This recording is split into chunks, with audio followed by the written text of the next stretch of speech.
Last week, I spoke about how we create things and that where we put our consciousness and our focus, that's the thing we tend to create. And so we can create things consciously or unconsciously.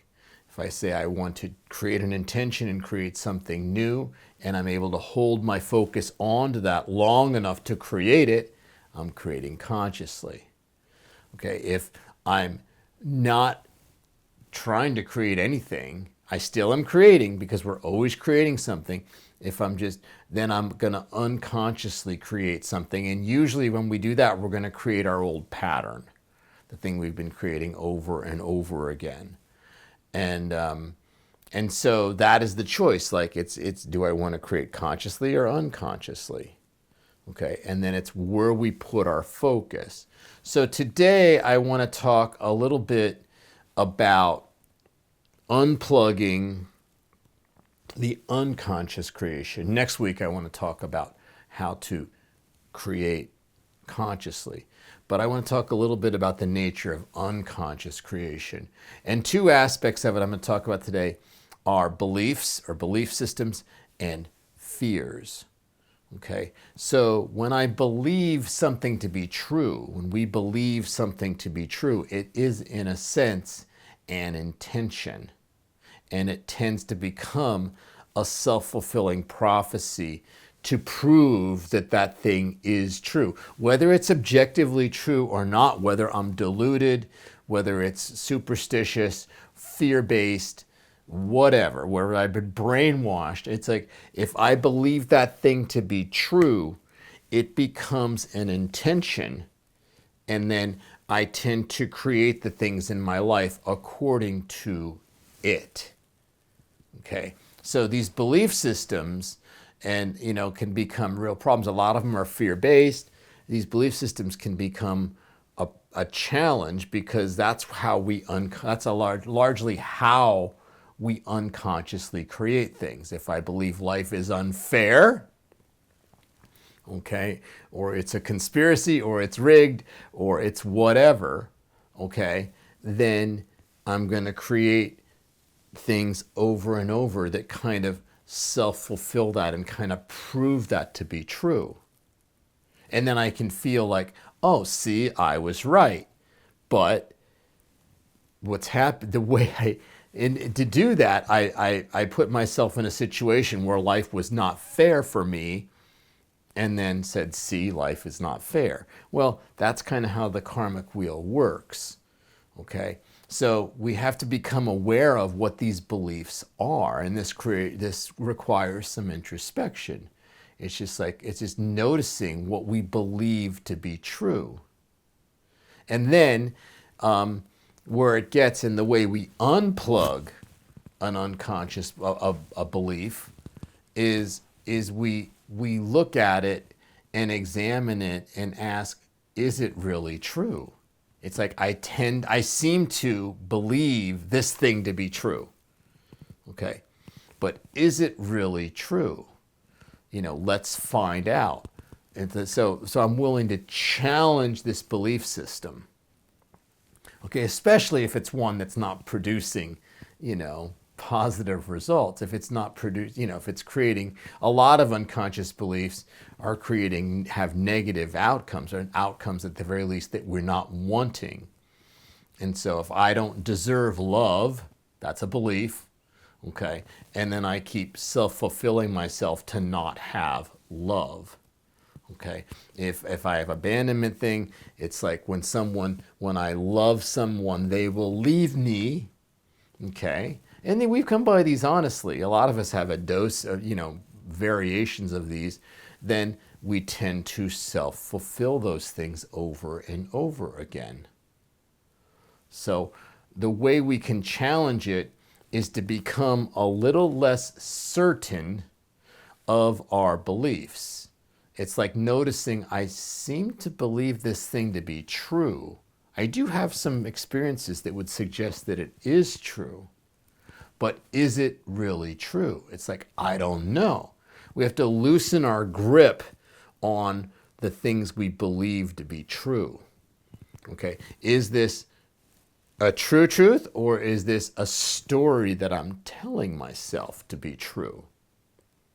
And so the first step is to loosen, our belief a little bit and saying, well, it seems like it's true, okay, but it's not producing good outcomes. And so I want to challenge this thing and see if it's really true. Okay, so now it gets into a phrase we use in ceremony. It's called I am nothing, I know nothing. It's now acknowledging that I don't know if it's true or not. It seems to be true, but I'm not buying that it's definitely true. I'm going to explore it. I'm going to create an inquiry to explore whether this thing is true or not. Now I am in a place where I've loosened my grip on my reality, and I can now expand my consciousness and I can explore it. So I can try different things. I'm going to try something different and see if it's really true that I don't deserve love. I'm going to try this, and I'm going to look at it objectively. How am I going to do that? I'm going to share it with people. I'm going to share it with a coach, with friends, with a group of people, the sharing circle, whatever it is. And I'm going to start examining it and say, you guys keep me honest. Okay, I did this and this and this. And then we're going to start looking at it objectively. Like, do I know that to be true? Is it really true? I feels like it's true, but is it true? Byron Katie did some amazing work on this type of work. Is it true? And she had various questions that she asks in this. I think there are 4 questions about whether something's true or not. But this is an inquiry that's challenging our belief system. And then if it turns out that it proves itself to be true, great. But maybe we get a different outcome. And we have to loosen our hold on it because we tend to stack the deck toward the thing we believe to be true. So it's really good to get some different perspectives. This is where a therapist or a coach or some friends, or a mastermind group, or however you work, it's good to get some outside influence because your mind is biased toward the thing being true. Okay, so then it's like you do this inquiry, and it's like, let's try some different things and let's see if it's really true. And it's really good then, because that way, if we challenge it experientially, then the truth becomes an experiential truth. It becomes our truth, okay, which is, in my opinion, more effective than replacing the old belief, the old untested belief, with a new untested belief. A lot of times this happens a lot in spirituality and psychology. It's like we say, if I'm unlovable, then we create an affirmation and say, oh, I am lovable. So now we're taking a negative belief, we're replacing it with a positive belief. That's really cool. Believing that you're lovable is much more beneficial than believing that you're unlovable. But still, it's a belief. Do I really buy it? I tell myself that I'm lovable. I do an affirmation. I do meditations.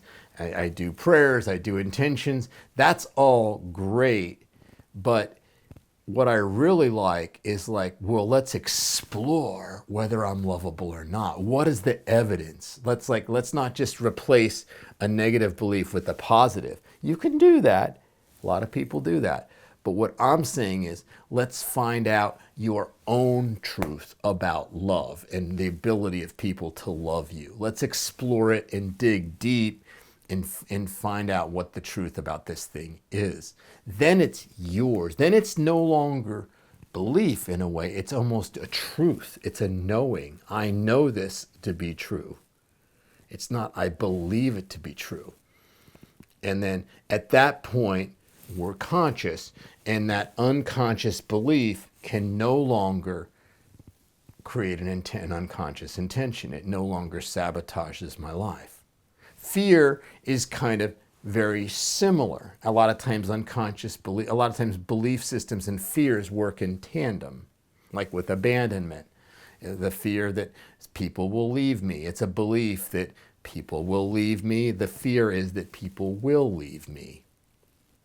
And fears tend to self-fulfill themselves as well. Why? Because we're focusing on the fear. Once again, we create the thing that we're focusing on. If I focus on the fear, then I'm putting the energy, the fear becomes my intention. Even if I want to avoid the fear, okay, I think the spiritual folks call this the law of negation. It's like we're focusing on, oh, I don't want that fear to happen. I'm still putting my consciousness on the fear, okay? And then the fear becomes my intention. And then what happens, but I tend to I draw that fear right into myself. And then my belief is like, see, it happened again, And so it's really good to challenge the fears like we do the beliefs, and just finding, is it true? Is this fear, one of the acronyms of fear is like, false evidence appearing real. Usually fears are illusory. So if we inquire about it and we explore it, it's like we do with a belief, like, let's explore it and see if it's true or not. I want to know. I want to know if it's true.